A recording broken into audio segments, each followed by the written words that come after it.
آپ نے حضرت عمر سے فرمایا عمر تیرے زمانے میں ایک شخص آئے گا، اس کا نام ہوگا اویس، اس کا قبیلہ ہوگا مراد، اس کی شاخ ہوگی کرن، اس کا رنگ ہوگا کالا، قد ہوگا درمیانہ، اور ایک سفید نشان اس کے جسم پر ہوگا۔ جب وہ آئے تو تم اس سے دعا کرانا، علی تو بھی کرانا، عمر تو بھی کرانا، اور میں قسم کھا کے کہتا ہوں کہ اویس جیسوں سے دنیا بھر جائے تو عمر و علی کے ایک بدن کے بال کے برابر نہیں، لیکن اس کے ذریعے سے ایک پیغام آگے پہنچانا تھا۔ تو حضرت عمر اور حضرت علی حیران ہو کر دیکھنے لگے کہ ہمیں کہا جا رہا ہے کہ اویس سے دعا کروائیں، وہ ہم صحابی وہ تابعی۔ تو آپ نے فرمایا اس نے ماں کی ایسی خدمت کی ہے، جب وہ ہاتھ اٹھاتا ہے تو اللہ ہاتھ واپس خالی موڑتا ہی نہیں۔ یہ پیغام پہنچانا تھا کہ ماں باپ کے آگے جھکو۔ جس دیش میں آپ رہتے ہیں یہاں کام کی رفتار بہت تیز ہے، ماں باپ اگر موجود ہیں تو کم ہی کچھ نصیبوں والے ہیں جن کو کچھ اولاد کی خدمت ملتی ہے، ورنہ دیواروں کے ساتھ ہی زندگی گزر رہی ہوتی ہے۔ تو عمر رضی اللہ عنہ جب خلیفہ بنے تو ہر سال حج کرتے تھے، ہر سال ان کو ڈھونڈواتے۔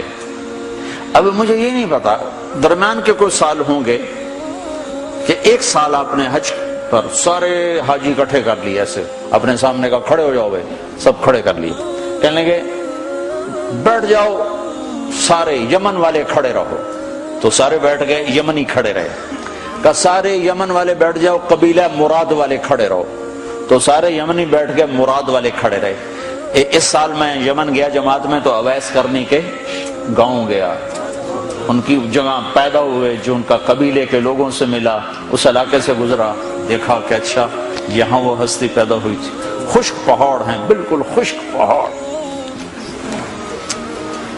پھر آپ نے کہا مراد والے بیٹھ جاؤ، قرن والے کھڑے رہو، تو صرف ایک آدمی باقی بچ گیا۔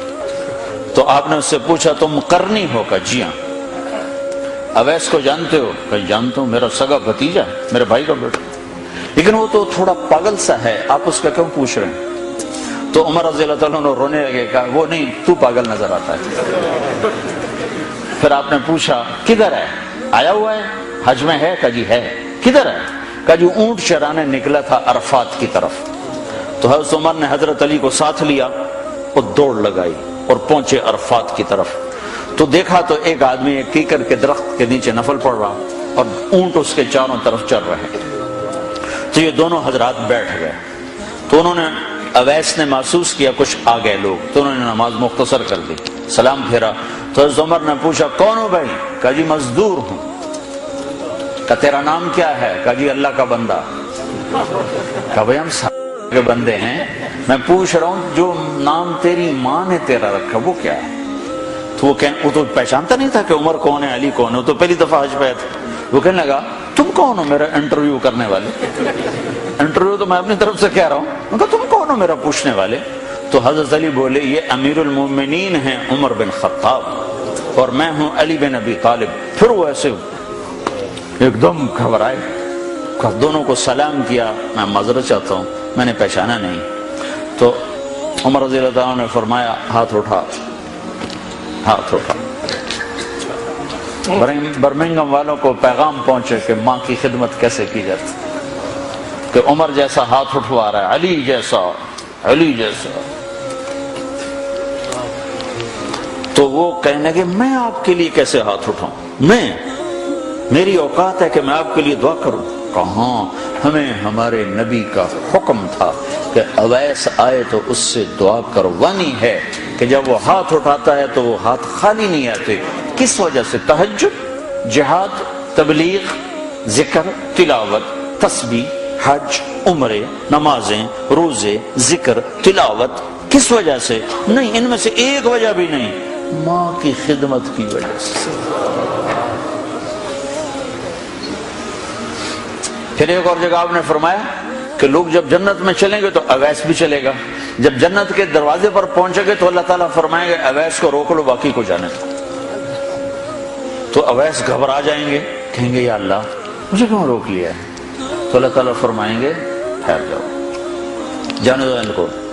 ہاں بھائی اب یہ سامنے جہنم کے لوگ کھڑے ہوئے ہیں، تو شفاعت کر، تیری طفیل لاکھوں انسانوں کو جنت میں ڈالو، تجھے اس لیے روکا ہے کہ تو شفاعت کر، جدھر تیری انگلی اٹھتی جائے گی ان کے لیے جنت لکھتی چلی جائے گی، ان کے لیے جنت لکھتا چلا جاؤں گا جدھر جدھر تو انگلی اٹھائے گا۔ صرف پونڈ ہی سب کچھ نہیں، مائیں بھی بہت کچھ ہے، صرف پونڈ ہی سب کچھ نہیں ہے، باپ بہت کچھ ہے۔